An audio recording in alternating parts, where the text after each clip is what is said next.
Nirvana Prakarana, the Transcendence, Chapter 5, the Story of Arjuna.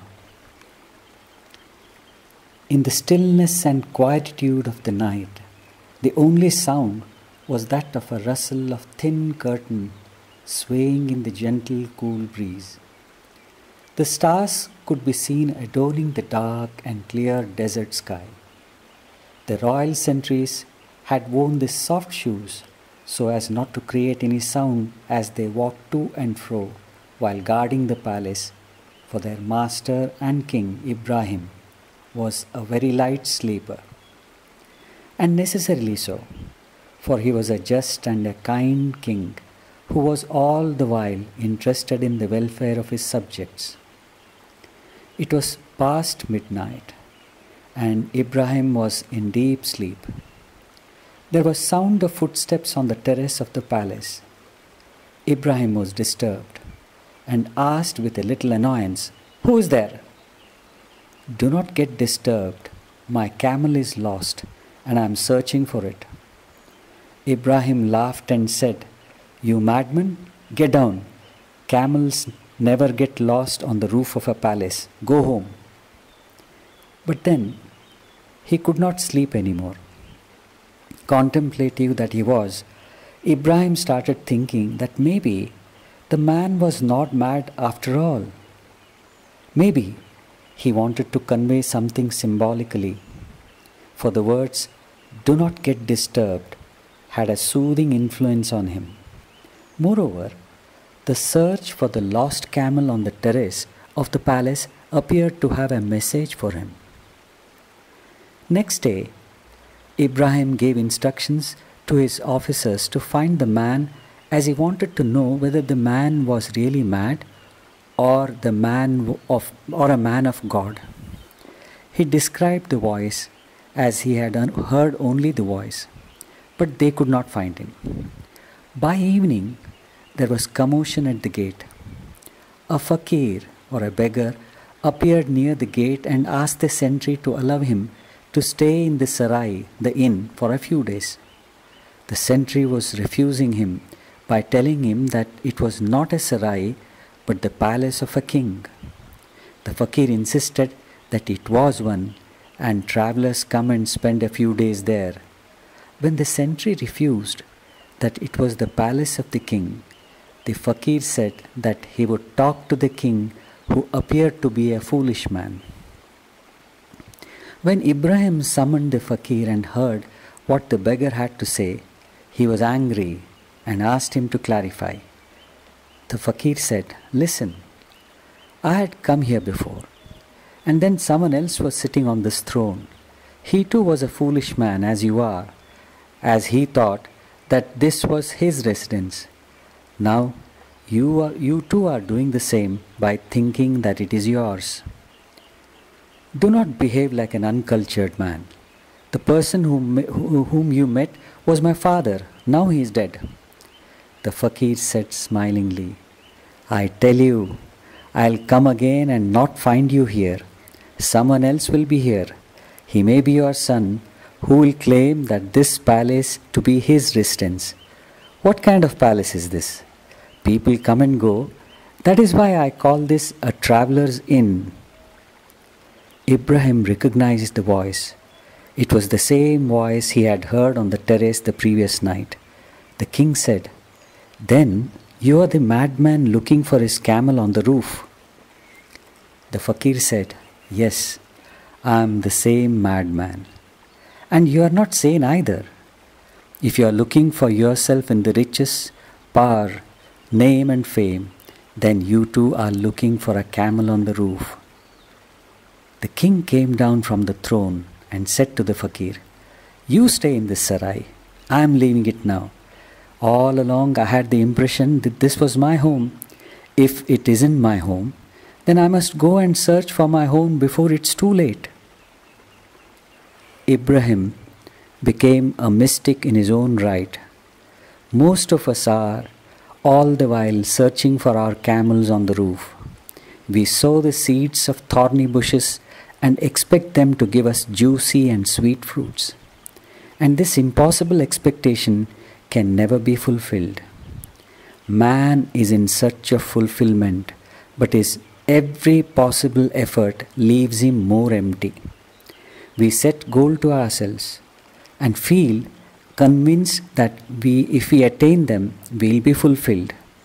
No effort is spared, but when the goal is achieved, there is satisfaction only for a short while, till the mind sets another goal. If one does not succeed, the mind says that it is because of lack of sufficient effort. The argument appears very logical. This continues till the end, till at last one is left completely empty.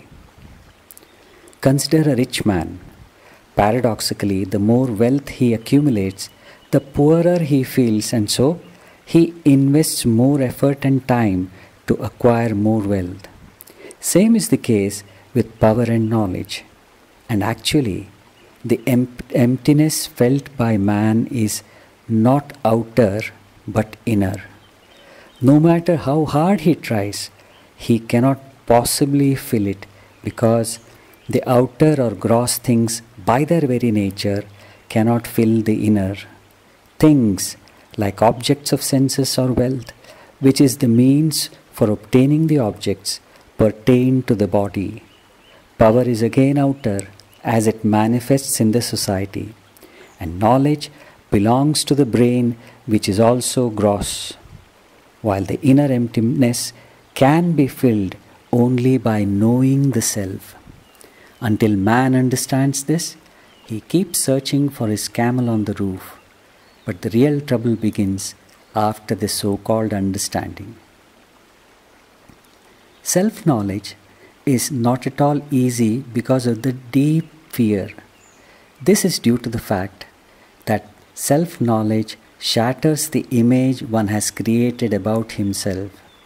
With this shattering, the whole past crumbles as it is nothing but a nightmarish dream. But one has invested so much of time and energy in it, and presently one feels that it has been a great waste. And in showing others that one's life has been a great success, one deceives none but oneself. One has been thinking that one is unique, talented, good, and has been attributing all high-sounding adjectives to oneself. But if only one peeps within oneself, one finds that it is only an image and not real. The castles built by the ego about oneself tumble down.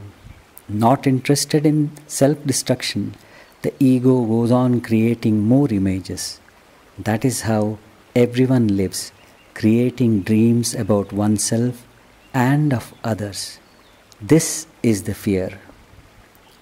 A person who cannot look at oneself as one is cannot look even at others. This is due to the fact that one gets reflected in others' eyes as the others are mirrors. Man is aspiring ease and happiness, which is impossible with dreams sticking in his eyes. No matter how harsh the truth, only the truth can put him at ease.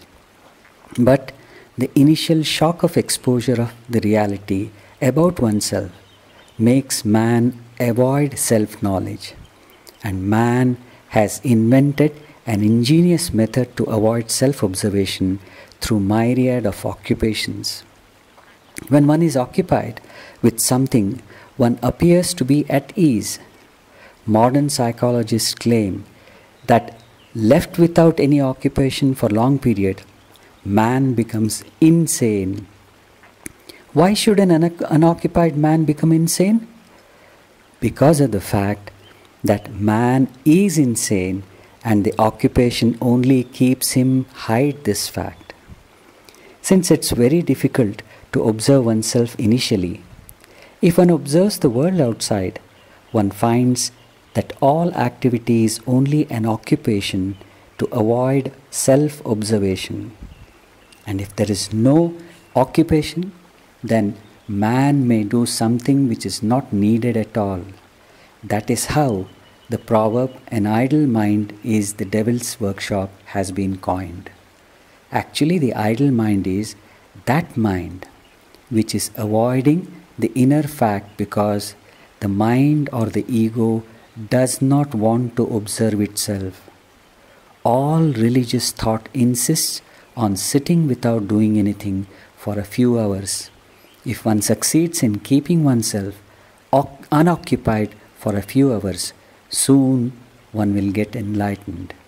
Mind in its unoccupied state is meditation, and in the occupied state, man is the world or samsara. It does not matter which occupation, money, politics, knowledge or social service, it makes no difference. Man's sanity is same, the sanity leaning towards insanity. Man wants to avoid himself through occupations. He is not happy with himself as he is. At the same time, expects others to be happy with him. How can that be possible? If one is such a person who cannot tolerate oneself, how can others tolerate him? But we do find that we tolerate one another for an entirely different reason. We tolerate others because we get occupied with others, and others tolerate us for the same reason. So the society as it is today is nothing but an arrangement for mutual occupation. Unless one is able to look at oneself, one cannot have self-realization. Though intellectually one is convinced of this fact and consciously one is interested in knowing the self, unconsciously, which is a much greater part of one's being, one does all one can to postpone this. In this conflict between the conscious and the unconscious, there is anguish. There is also another fact which is to be considered, that by nature we are unable to keep quiet as we are involved in incessant action, as there is an inherent restlessness due to the energy. How to make use of the energy to observe oneself? How to use gross action as a driving board for diving within forms the subject matter of this sarga entitled The Story of Arjuna. Overjoyed after listening to the enlightening discourse of sage Vasishtha, Rama sought a clarification in order to fully experience the bliss. How does the Puryashtaka body create the universe over and over again like the image in the mirror? Muni Vasishtha replied that Brahman, having no beginning or end, is the seed of the universe and becomes Jiva through differentiation. Subjecting itself to the idea of separateness, the Jiva becomes Ahankara. With contemplation, it becomes Manas. With the certainty of intelligence, it becomes Buddhi. Through the five elements, it becomes the sense organs. With the thought of a container, it becomes the body. The form having such a nature is called as Puryashtaka, Puri Ashtaka, body, which means composed of 8, Ahankara, Manas, Buddhi, and 5 elements by the wise. Puryashtaka is the transformed pure knower or actor or experiencer and witness into Jiva consciousness. Through this Puryashtaka body, dreams upon dreams pile up and the universe appears really real along with other illusions. Sage then suggested to Rama that the path of asamsakti or non-attachment to be pointed out by Lord Krishna to Arjuna, the son of Pandu, would be ideal to live in this world of multiplicity. To this statement, Rama wanted to know as to when Arjuna will be born and what would be the path into which he will be initiated by Hari. The sage said to Rama, that Yama, the death, performs tapas to contemplate over the carnage of jivas, perpetuated by him at the end of each Mahayuga. The period of tapas varies from 4 to 16 years. During this time, the jivas greatly increase in number to burden the earth. At such times, the Lord relieves the earth of its burden by withdrawing the manifestation. In the near future, Yama will perform tapas for 12 years, and the good goddess of earth, unable to bear the load, will seek asylum in Vishnu, who will incarnate in two forms of Vasudeva and Vijaya.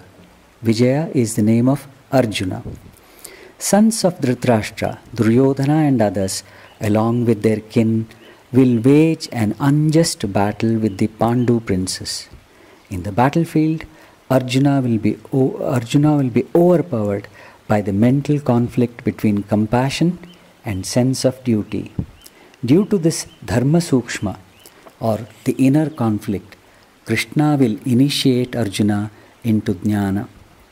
Vasishtha reminded Rama that Krishna is the sharirin, the spirit within the body, while Vijaya is the sharira, the body. A question arises as how sage Vasishtha is able to predict the future course of events. It has to be remembered that time has its influence only on the mind. In fact, time is mind, and the enlightened persons like Vasishtha have transcended mind, and for them there is only here now, which is eternal, and so they are able to see through what the ordinary men call the past and the future.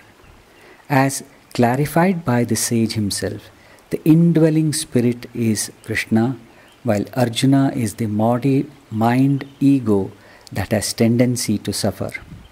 Only on the realization of the spirit can the suffering be transcended. The revered sage then proceeded to narrate the enlightening dialogue between Krishna and Arjuna. The fluctuations of the mind must be fully eradicated, as the Atmic reality cannot be known through the limited mind full of defects.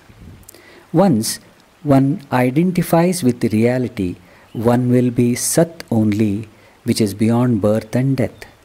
No form to differentiate through terms I, you, etc., and no ego to identify with actions. Without the least longing for the fruits of actions and treading the path of Brahmarpana, offering everything to Brahman, one will merge with Brahman. One can achieve moksha by eliminating all samskaras with tapas, sannyasa, yoga and jnana. Thereby, Arjuna made an appeal to the Lord to explain what is meant by destruction of sangha, association, attraction or identification, the offering of all things to Brahman, sannyasa, jnana and yoga. Krishna replied that Brahmic principle is devoid of sankalpa, pain or thoughts. The effort to attain to the non-dual Brahman is said to be the jnana, and yoga by the wise. After true discrimination, the cognition of the identity of the universe and the I with Brahman is Brahmarpana. The renunciation of the fruits of actions is sannyasa. The destruction of sankalpa is the destruction of sangha. Continuing, Krishna then initiated Arjuna into the means of worshipping him. He said that the ultimate reality has two aspects. The first is the lower, with form and perishable, while the other is non-dual, the imperishable, without beginning or end. The second one is beyond the purview of mind and senses. So a beginner has to start with the worship of the aspect with form, which gradually paves way for jnana. With that, one can never be afflicted by the disease of existence called abhimana or identification with objects and instruments. The wise say that those who are engaged in actions free of sankalpa, generating desires, burn all bondage forming actions. The actions performed without even a trace of abhimana has the liberating effect. Such persons attain to Jivan Mukti and are washed away of all vasanas. Through this initiation into path of asamsakti, Arjuna was freed from all delusion and performed such actions that agreed with his own nature or svabhava and was freed from bondage. Activity is no doubt mandatory for survival, but then it is not to be obsessive as it is with most of us. Even thinking is included under activity by Vedanta. From the kaleidoscopic teachings of Bhagavad Gita, an important path recognized by many seekers is the path of liberating action known as Karma Yoga. This path recommends the proper use of action to transcend action. The situation Arjuna is in, and also Rama, at the outset of this scripture is similar though not identical. Both Rama and Arjuna are trying to avoid action as both of them have recognized the binding effect of action. Vasishtha and Krishna help their disciples towards proper understanding, who help them to get enlightened. The one and only, and perhaps the toughest barrier, is the egotism or the sense of I perform the action. This egotism begets indulgence at the level of body and senses and involvement at the mental level that happens to be the root cause of bondage. All other feelings like anxiety, jealousy and the rest are but the progenies. Thus, elimination of all indulgence and involvement becomes the principal method of Karma Yoga. All our actions have their origin in some desire or the other. It will not be an exaggeration if it is said that without desire action is not possible. The desires in turn give birth to expectations, anxiety and worry, and our so-called normal actions are tiresome and not efficient. So, the first step is to make the action less tiresome and more efficient by not thinking of the fruits of action, which initiate the action during the action. This results in concentration of mind and mindful action, as the Buddha calls it. With the thoughts of results or the fruits of action eliminated from the mind, the anxiety and negativities disappear. This attitude paves way to the ability of remaining in the here now and gradually towards unselfish action when one is able to come out of the narrow shell of I and mine. As one starts expanding the boundary of mine, the action starts becoming more and more effortless. With effortless action, one starts moving towards spontaneity. With the grand virtue of spontaneity, the egotism starts melting until one arrives at the culminating point when there is only action devoid of the performer. An enlightened Zen master was asked by some what was the path he had taken. The master simply answered that, "When I am hungry, I eat. When I am sleepy, I sleep." The reply appears very strange and funny. It is not. The sage is saying normally our action is somnambulistic in the sense that while we eat, we are doing so many other things beside eating. We may be worrying about the morrow, comparing the food with what we had eaten earlier, passing a judgment on the food, and also eating. The sage is saying that while eating, only eating is taking place, not even the eater is there. And while sleeping, only sleep is there without even the sleeper. all actions have become just pure actions. The essence of Bhagavad Gita is to transcend the egotism of all action. Egotism manifests at three levels. At the level of knowledge as the knower or jnata, at the level of action as the doer or karta, and at the level of experience as the experiencer or bhokta. It advocates a method by developing an attitude towards action. It calls such action as yajna, in which the body, senses and mind are totally sublimated, and there is this identification with the non-dual Brahman, which is said to be the state of Brahmarpana. A shloka describes it.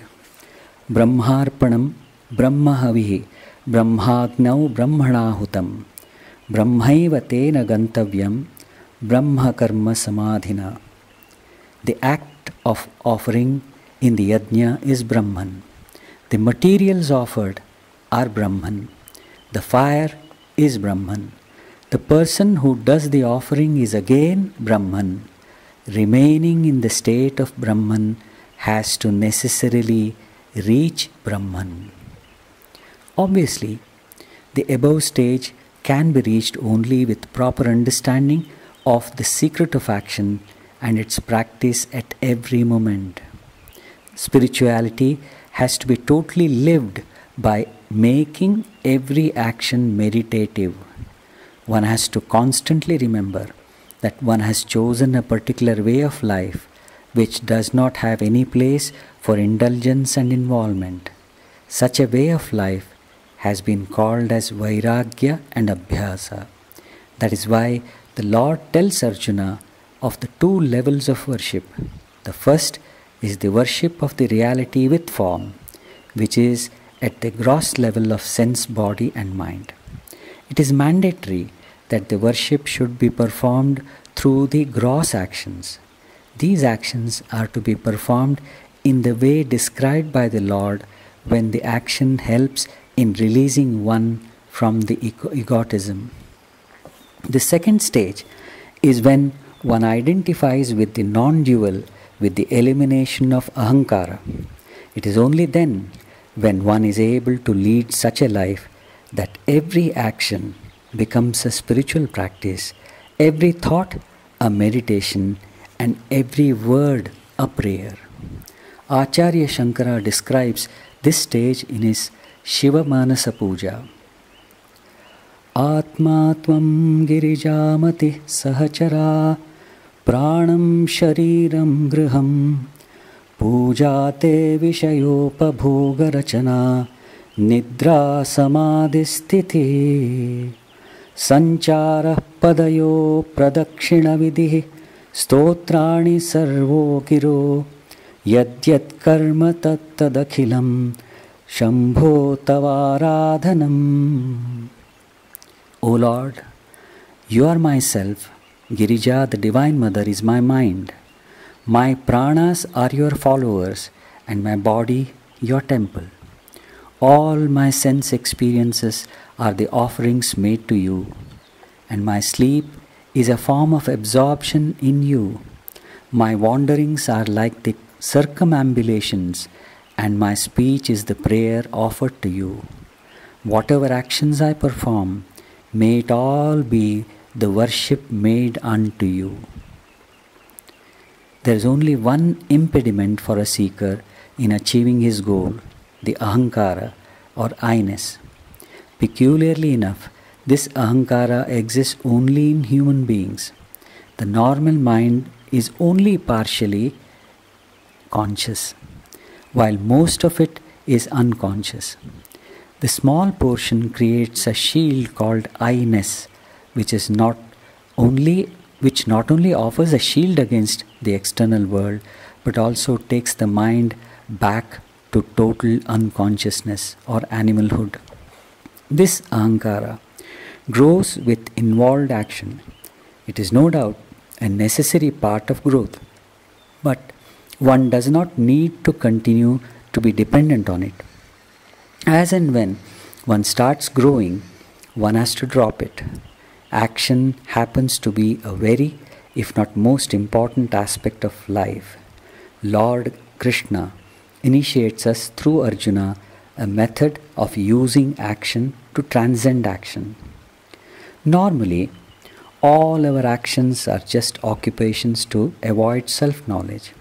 Spirituality suggests that instead of avoiding or postponing self-knowledge, the inevitable destination of existence, we should use action to know ourselves.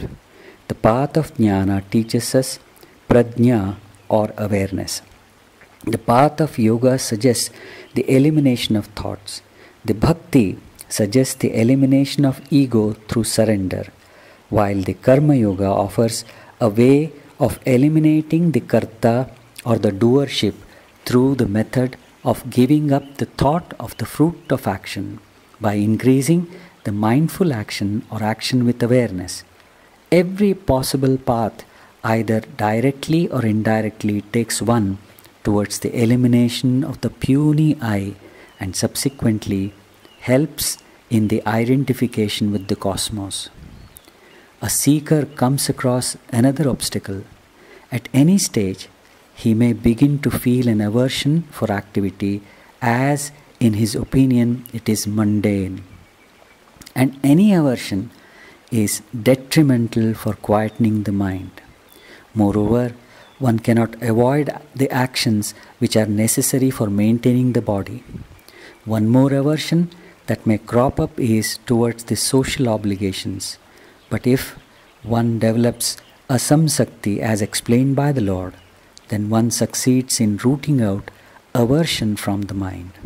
This sarga gives out a broad outline of the secret of action as given out by Lord Krishna in the Bhagavad Gita. Sri Rama too had become inactive at the end of his pilgrimage. After the initiation into spirituality by great sage Vasishtha, he not only performed what was according to his nature, but attained to the great quiescence and jnana or wisdom.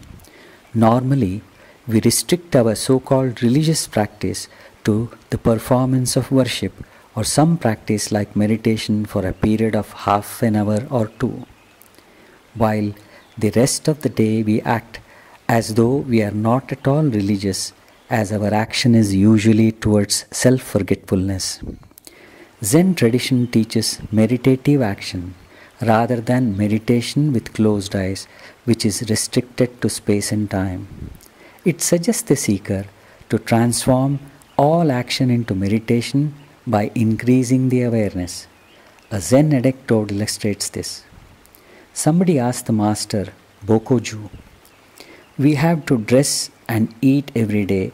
How do we get out of it all?" Bokoju answered, "We dress, we eat." The listener said, "I don't understand." Bokoju said, "If you don't understand, put on your clothes and eat your food." Boredom is experienced only by the ego, just as all other things. The Zen tradition teaches us to eliminate it and to continue the action.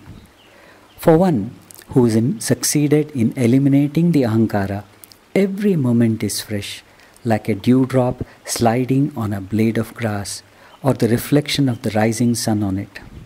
As the entity responsible for all comparison and judgment is not, time has made way to eternity, and she or he has identified with the infinite existence, with Brahman. No doubt, the journey is arduous for us, used as we are to such actions which have an expectation of fruits behind the actions. In fact, we tend towards inaction if we become disinterested in fruits. But then, we have been performing such self-forgetful action for ages, and our hands have always remained empty, because all the fruits are mostly related to either body, like the material objects, or brain, like the knowledge gathered through study or experience. Both the objects and the knowledge leave our company at the time of death, and awareness remains with the self, as awareness only is the self. Spirituality teaches us how to increase the awareness.